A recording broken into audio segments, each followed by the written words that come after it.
What's happening with it? This is Slink Johnson, a.k.a. Black Jesus, your Lord and Savior, and you're listening to the Red Rock Podcast Network. How you love that? You are listening to the Red Rock Podcast Network, featuring Pod of Thrones and the Shiznit. Look, this is for my old heads, young G's, etc. Dino Red said he loves the intellect.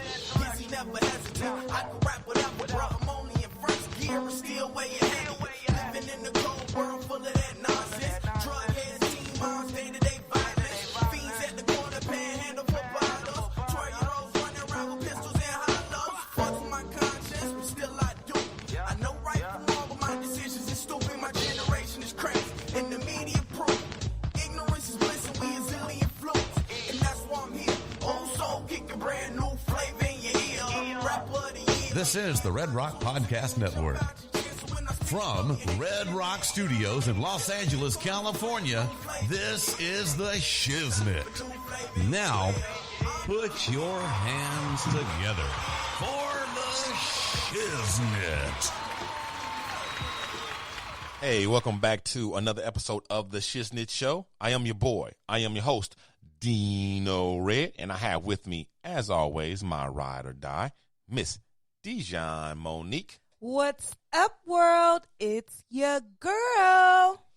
The man, the myth, the legend, Mr. Pip Lilly is still on hiatus. Aww. Google me, bitch. But we got you, brother. We holding it down. Holding it down. We missing you, and we will see you when you get back shortly. I know. Right? Yeah. Every time Pip's not here, I always want to go sit in his chair. I never do, which is so strange. Like, it's not like we got assigned seats, It's like, but I never do. But I Yeah. always want to. yeah. It's like the golden chair. Like, ooh. Oh, look. Pip's famous chair. Ooh. This is where Pip's ass be. I know, right here. And then he got the thing that he always sits his phone on, the little stool. Oh, and I get to use the stool today. Oh. But, hey, let's start off with the Happy New Year Happy New Year to everybody. Yay! Yay. Happy New Year. 2020. 2020. 2020. Oh, this must be the year of vision. Wow. Seeing things clearly. Vision. Wow. 2020. 2020. Crazy. I know. Right? Who'd have thought? Man, I'm getting Who'd have old. thought? It just seemed like not long ago we were all, Y2K was all the buzz. Oh my God. That was 20 years ago now. Oh my God. It was all the buzz. I It was remember- crazy. I remember when Prince came out with that song, like Tonight We're Gonna Party, Like it's 1999. And people thought that was just so far away. Like that was just never gonna come. Right? And then we hit Y2K, and now we are at 2020. I know, right? My God. Wow. That's a trip. Man. That's a trip. Yeah. Well, we're That's here. We made it. Yeah. Do you remember what you were doing on like the New Year's Eve Y2K or 1999 or 2000? I always forget how to say it. It's okay. So it's New Year's Eve of 2000. Yeah, because it was the New Year's. Yeah, it's the year before. I guess so. Because I think like, is it New Year's Eve 1999 or is it New Year's Eve 2000? But it's New Year's Eve 2000. That's how you say it the proper way. So do you remember what you were doing? New Year's Eve of Y2K, I think I was at my grandmother's house. Okay. And I think we probably popped fireworks. How old were you? Like 12. Okay. 12 and a half. I turned 13. And I remember that my grandmother was prepared for Y2K. Mm-hmm. I remember that she had candles. Mm-hmm. We had water. We had canned goods. Like my grandmother was prepared for Oh my shit to go God. down. My parents were so ridiculous with the whole Y2K thing. I think everybody were. No, everybody wasn't. Because I wasn't being ridiculous like that. Okay, so I give you what I'm. So at this point, so Y2K, that's, 20 years ago. Mm-hmm. My parents was still together and quite a bit younger, but still old. Mm-hmm. Right? And they were living in this little place in Long Beach. And, it wasn't the worst place in the world, but it wasn't the best place either. But it was what they could afford, and that's where they were, and yada, yada, yada. So my siblings and I, we wanted to move them into like an elderly, like not an old folks home, but like a community, a building for elderly people. That's like, it's prorated, you know, based on their income, and it's got like a seniors building. Yeah. And I'm sure like everything's lower and wider. Right. Yeah. And at the time, safer. At the time, I lived in Inglewood, and there was one That's right a mission from Long Beach and Inglewood. Well, there was one right around the corner from me. Oh. That right there on Centinela. That was very. I passed by it many times because I lived over there for a while, and I was always looking at it, thinking I would like my parents, because then they'd be walking distance. I could pop in and check on them. Right. Now that comes with its own set of pros and cons. Right. You know what I'm saying? The fact that it's I'm distance. that close. It might be a little bit too close, but anyway, I prefer it to be a little too close than too far away with them getting up in age. Right, at this time they're still taking care of themselves pretty good, and still driving and all that stuff, because they're probably, 20 years ago they were about. My dad was about 61 or 2, and my mom was about 63 or 4, somewhere in there. So, yeah, they were getting up there, but they were still pretty, active. Yeah. Yeah. And it was a time for us to start thinking about that kind of stuff. And so I got my sister and my brother together, and I formed this plan and everything. I said, hey, there's this great place over by my house. Where my sister knew it, too, because we all lived in Inglewood or near Inglewood or whatever. We're familiar with this. Right. I said, I'm going to get them on the list. And then I figure if we all chip in, we can pay to have them move from Long Beach to here or whatever. And then, and they thought it was a great idea, and they were down with it. And we said, okay, we're going to do this. And we was like, we'll give it to them for, a Christmas present or something like that. To be like their Christmas present or something. And so we were all excited, and we told them about it. And they were like, oh, well, we don't want to do anything before Y2K. What? Yeah, this was like around 99 or 98. I had this idea to do this, and I was like, what are you talking about, Mom? Well, it's like, Y2K is coming. We're like, yes, it's going to come for everybody, no matter where you live. What's that have to do with anything? Right. Well, if everything happens the way they say, and you can't have access to your money, and you can't do this and you can't do that, well, they know us here. We've been here a long time, and so they won't kick us.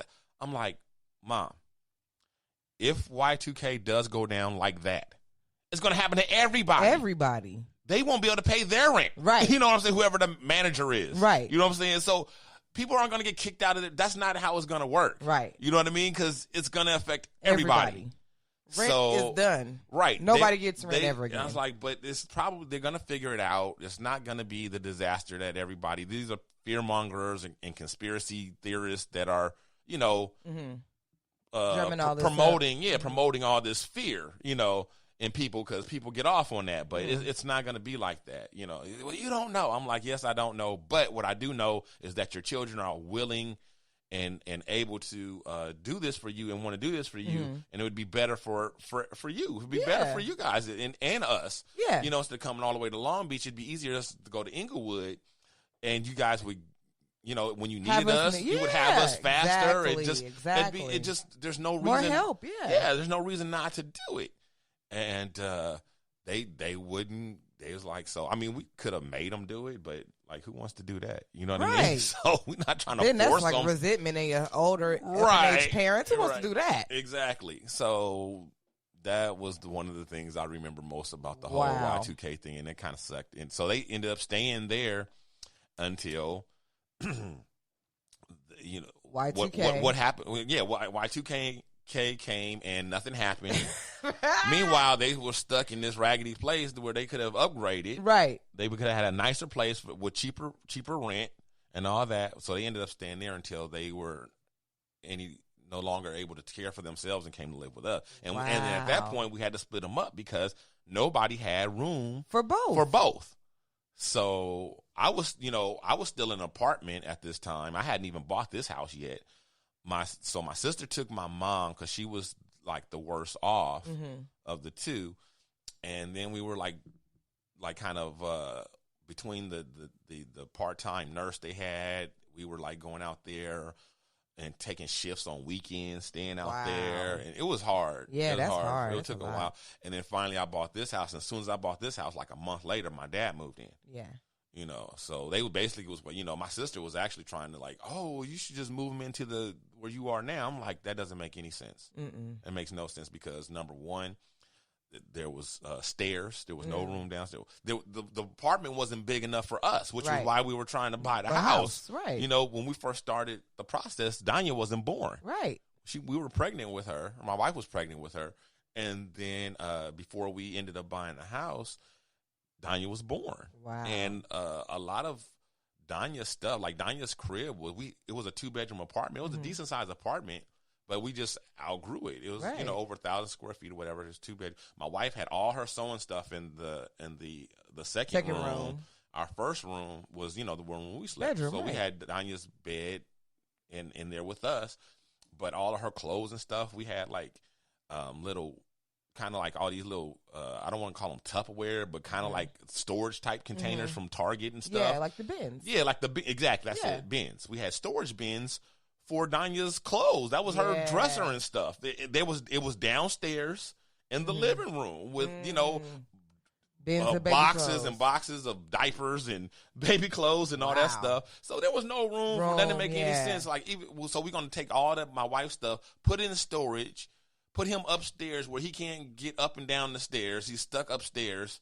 You know, was a bathroom up there. It just didn't make any sense. Just not feasible. While we're trying to buy a house, you know, with room to accommodate him. No, so that's a lot. It is a lot. It was a lot going out there to Long Beach and stuff, but it still made more sense than to. And my parents had a lot of stuff. You know what I mean? So to deal with all that stuff and then to move that stuff again shortly, it just didn't make no sense. You had to move all that stuff to storage. Right. And then move it out of storage. And I was like, no.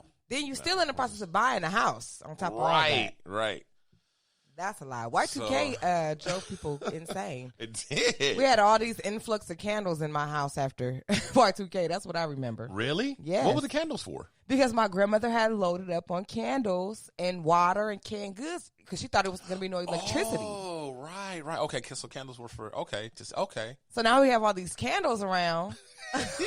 Or I was nothing. thinking, I don't know why, when you say candles, for light did not occur to me. I was thinking like some kind of religious reasons. Like, keep the evil spirits out. Yeah. Hail Satan. Evil Y2K spirits. Right. Nah, but we'll keep the Y2K out. Right. Keep the Y2K devil out. Right, keep the Y2K Not today, man. Satan. Right. Keep the Y2K man outside. My grandma thought we wasn't going to have no power, no more cable. The grocery stores was going to be, there's going to be riots in the street. She thought it was going to be the Rodney King beatings and burns all over again. So I don't think I told you, but I have a new team member, right? At my job, a new employee. Oh. She's great. She's sweet. She's young. She's a baby. We call her the baby of the team. Oh. Because she's The youngest. She's young, and all the rest of us are married and have kids, except for my newest lady before her. She doesn't have any kids yet, but she's pregnant. She's got one on the way. So the rest of us, are older. I and love all that. babies. So, anyway, I took the team out to lunch for, Christmas. Yeah, yeah. And while we were there, we were talking. Oh, she was in the picture? Yeah, she was I'm in gonna the go picture. back and look. And Yeah, see if I can guess. she's in the picture. Well, you'll guess. It's easy, easy guess. So in any case, we were talking about what we were doing in Y2K, just like you and I just did. Wow. And we got to her, and she says, "Well, I wasn't doing much because I was in kindergarten." We were all like, "Damn! Oh my God, you are such a baby." Yeah, she's 25. Oh no! So- That hurt me a little bit. Oh. I was like, "Oh my God, kindergarten." Oh. Yeah. Oh. Ooh. So enough of Y2K. We're 2020. 2020. Didi, how did you spend 2020? Because I'm sure that you was off the chain. Because you know how to. You know how to Off the Chain is Too strong.